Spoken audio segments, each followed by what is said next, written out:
The Snow. It's a creepypasta I found on the wiki, and it looks pretty good.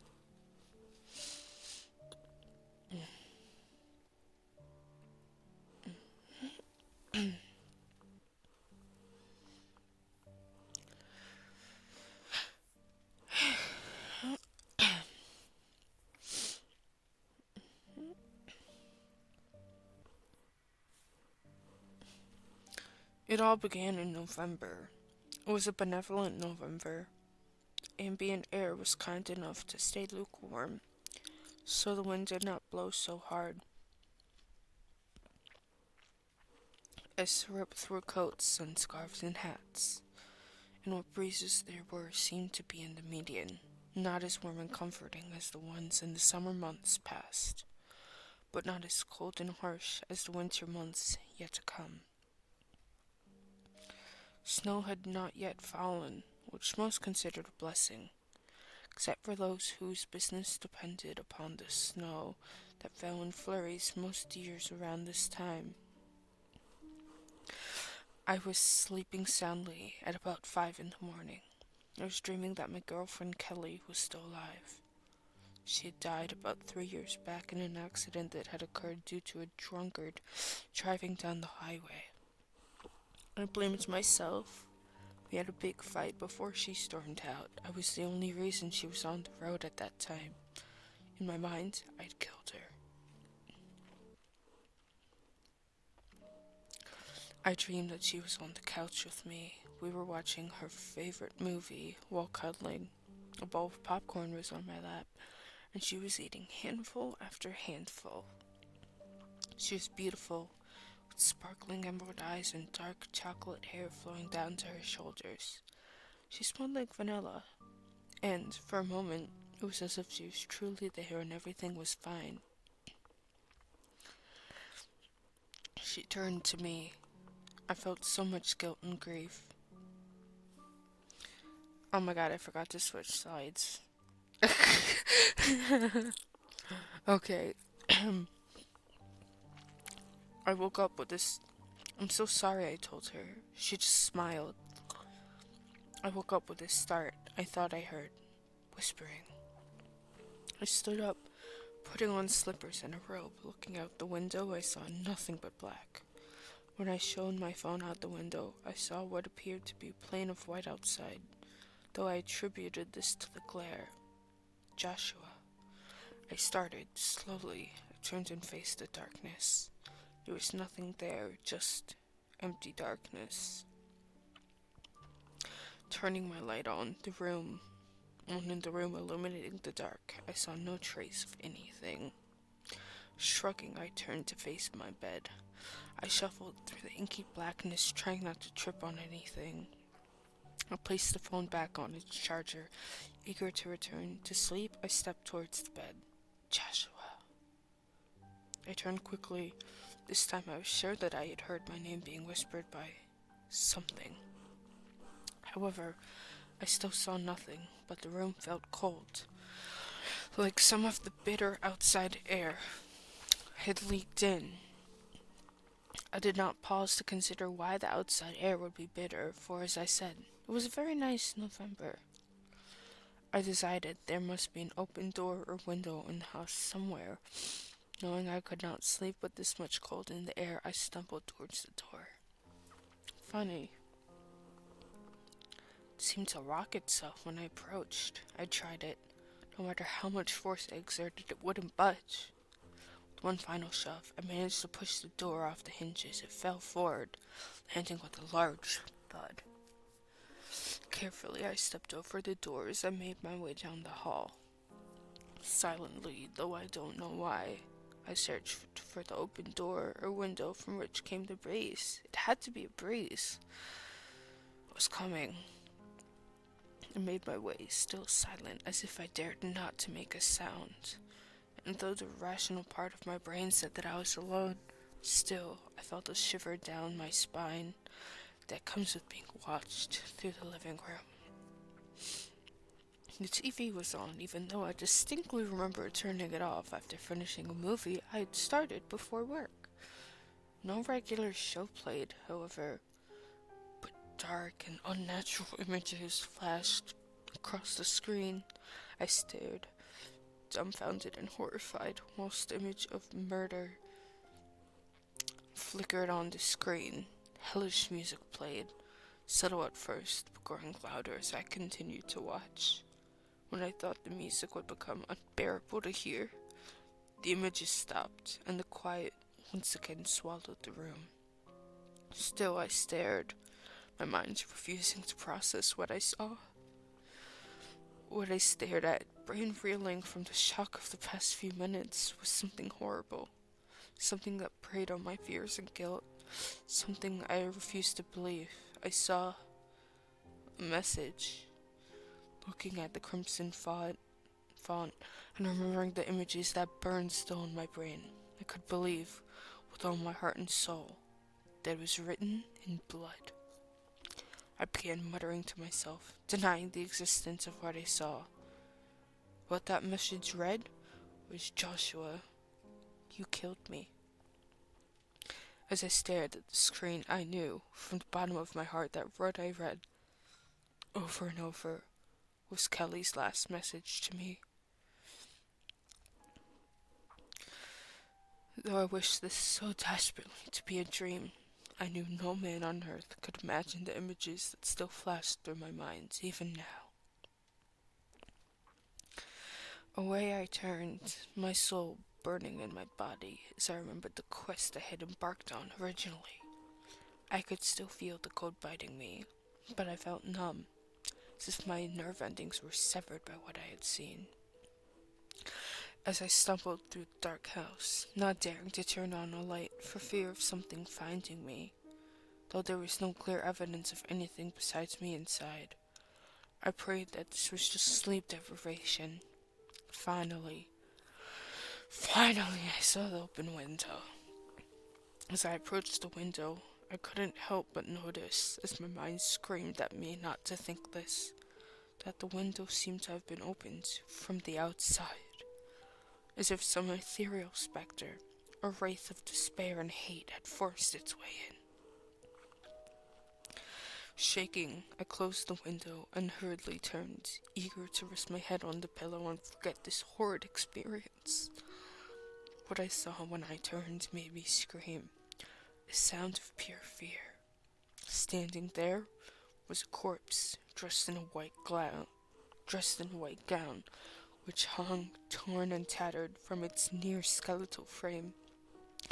Its gnarled hands in the dim light provided by the moon alone appeared as claws, curved and thin. Its frame, the horror of the sight is such that I cannot begin to describe, was painfully thin, as if all the moisture in its body was drained. Its face, no, I can't. What I saw was enough to drive another man to drink. But the sheer terror managed to somehow ground me to the present. I stared in fear as the thing that was once human screwed its face in what might be considered a smile. It uttered a single word, a damnable word, that very nearly brought me to tears. Joshua. Joshua. Joshua. No longer frozen, I made the decision that all of you would make. Had the same events happened to you, I, without a moment's hesitation, fled the once human thing, searching desperately for a room to call sanctuary, as the thing opened its mouth and uttered a horrible screech, as if the pits of Tartarus had opened and the cries of all the tortured souls of the underworld had come forth into ours. Aghast, I found a room in my house, nay, manor, down a flight of stairs that I believed the creature could not find. I closed the door, locking it, and barricaded it just to be sure. When I was satisfied that the creature wouldn't get in, I sat in a chair and thought. I tried to plan my escape from these cursed grounds, but no coherent thoughts could be formed, partly due to the fear of being caught, partly due to the screech that still echoed throughout the manor. There I sat, trying to think, when the scream that had become like background noise faded into oblivion. Relief should have flooded me, but all I felt was the icy grip of nervousness and fear. If the creature stopped screaming, then it must have fled the house, or worse. Though I hated myself for even thinking this, the creature was lurking, attempting to be stealthy. As I sat alone in the room, the door flew asunder,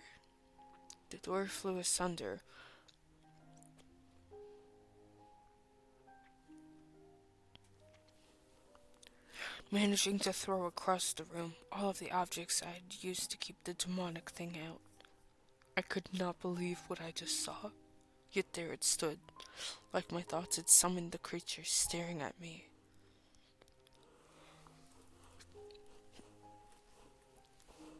It opened its mouth, and I cringed, expecting the horrific scream before, but I was dead wrong. The ethereal whisper that came out of its mouth chilled me to my very core.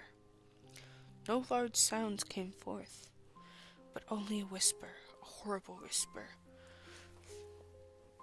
My love's last words.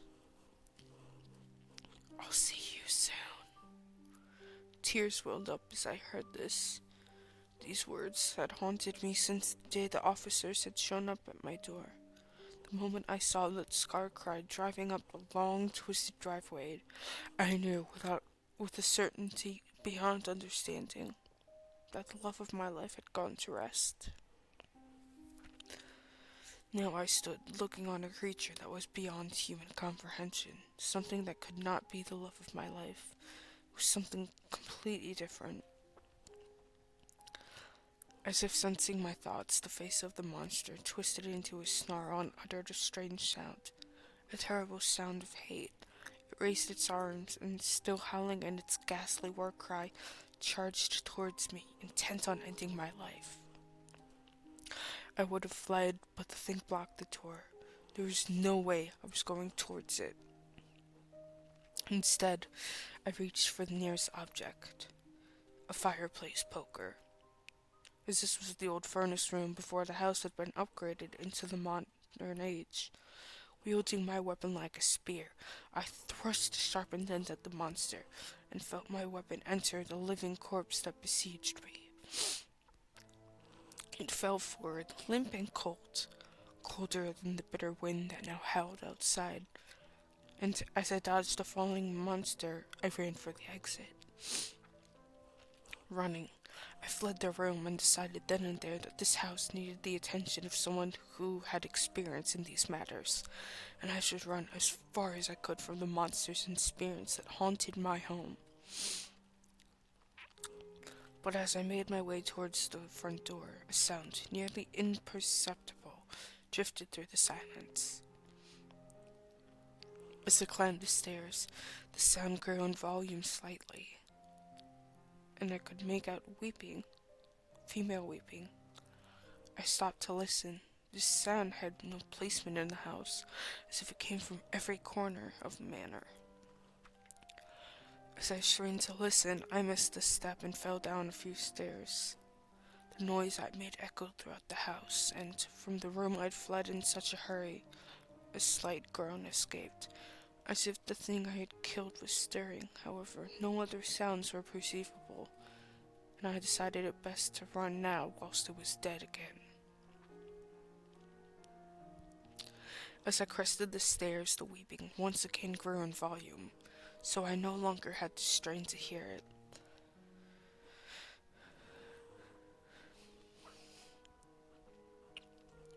I turned to the corner, still listening to the weeping and straining to hear if the monster had awoken.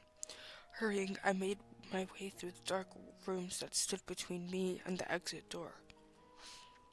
As I passed the window, however, I saw a sight that forced me to stop and gape, even as the weeping grew in volume and the groaning started again. I saw the snow, illuminated by the brilliant full moon, sparkling like a winter morning.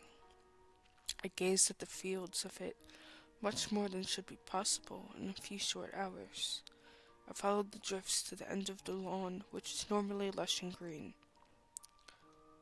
There, the drifts ended beyond my lawn. It was as if it was a summer day. I knew then that I was not merely cursed by chance, as some are in the stories you read, but cursed by something beyond what man can comprehend. Something straight out of the mind of a madman. A man driven to the brink of insanity by grief and fear. Shaking myself out of my daze, I once again sought the exit to this nightmare. The groans of the creature became wails, and I swore I heard footsteps. The weeping grew once again louder, becoming now almost painful to hear. Still I ran. For what else was I supposed to do, as the footsteps and the weeping still managed to grow louder? I could not speak from the fear, but I thought at that very instant I was free from this nightmare.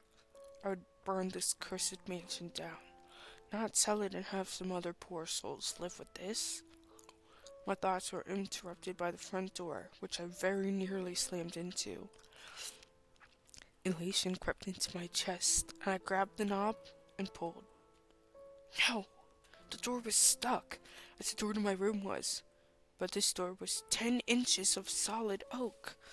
I could not simply hit it as I had the first. My elation turned to despair as I pulled and pulled. The footsteps became thumps as the creature began to climb the stairs. The cursed weeping grew in volume, so that I wanted to cover my ears had I not had a task that I needed to complete. Still pulling and pounding, shouting obscenities at the door.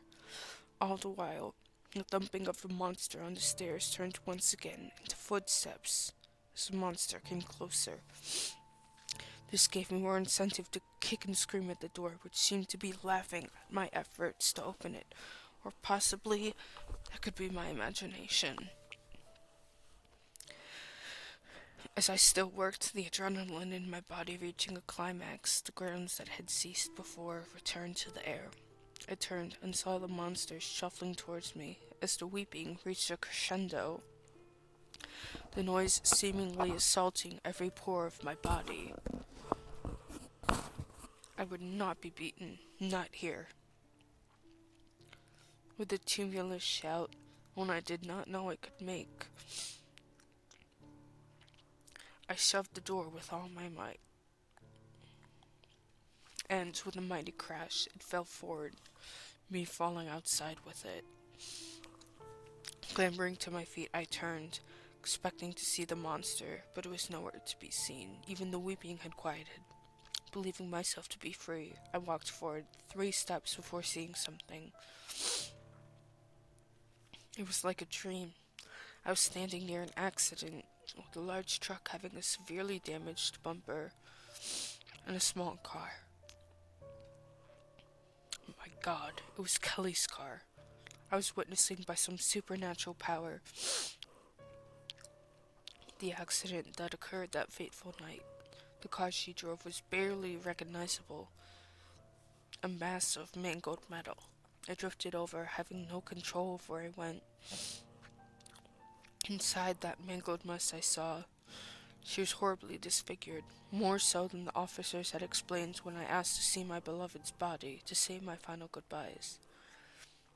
Blood ran everywhere, leaking from many of Kelly's wounds. Worse still was the fact that she still lived. Her breath became shallow, but still there. Her eyes were moving, but likely due to the trauma of her accident and the fact that she was about to die, they were unfocused. The worst part, her face looks exactly like one of the corpse dressed in the white shroud which had pursued me. With certainty, I knew that the corpse, that horrible monster, was my beloved girlfriend. She began to hyperventilate, and with that I somehow knew was her final breath. She looked up at the sky and cursed me for killing her.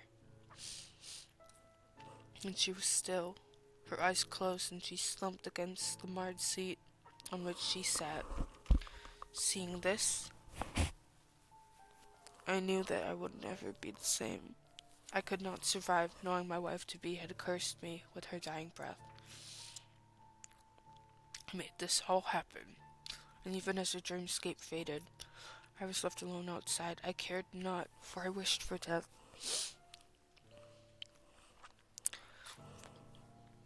As the snow and wind swirled around me, I fell to my knees, ignoring the stinging wind and the biting cold. And as I knelt in, the drifts as more piled up around me, I once again heard the weeping, and with dark certainty, I knew from who and where those crimes came. And as the dawn broke, and the sun peaked its golden crown above the horizon, it gazed upon nothing. The snow, my corpse, and the manor had all vanished, all evidence washed away by the tears of my beloved.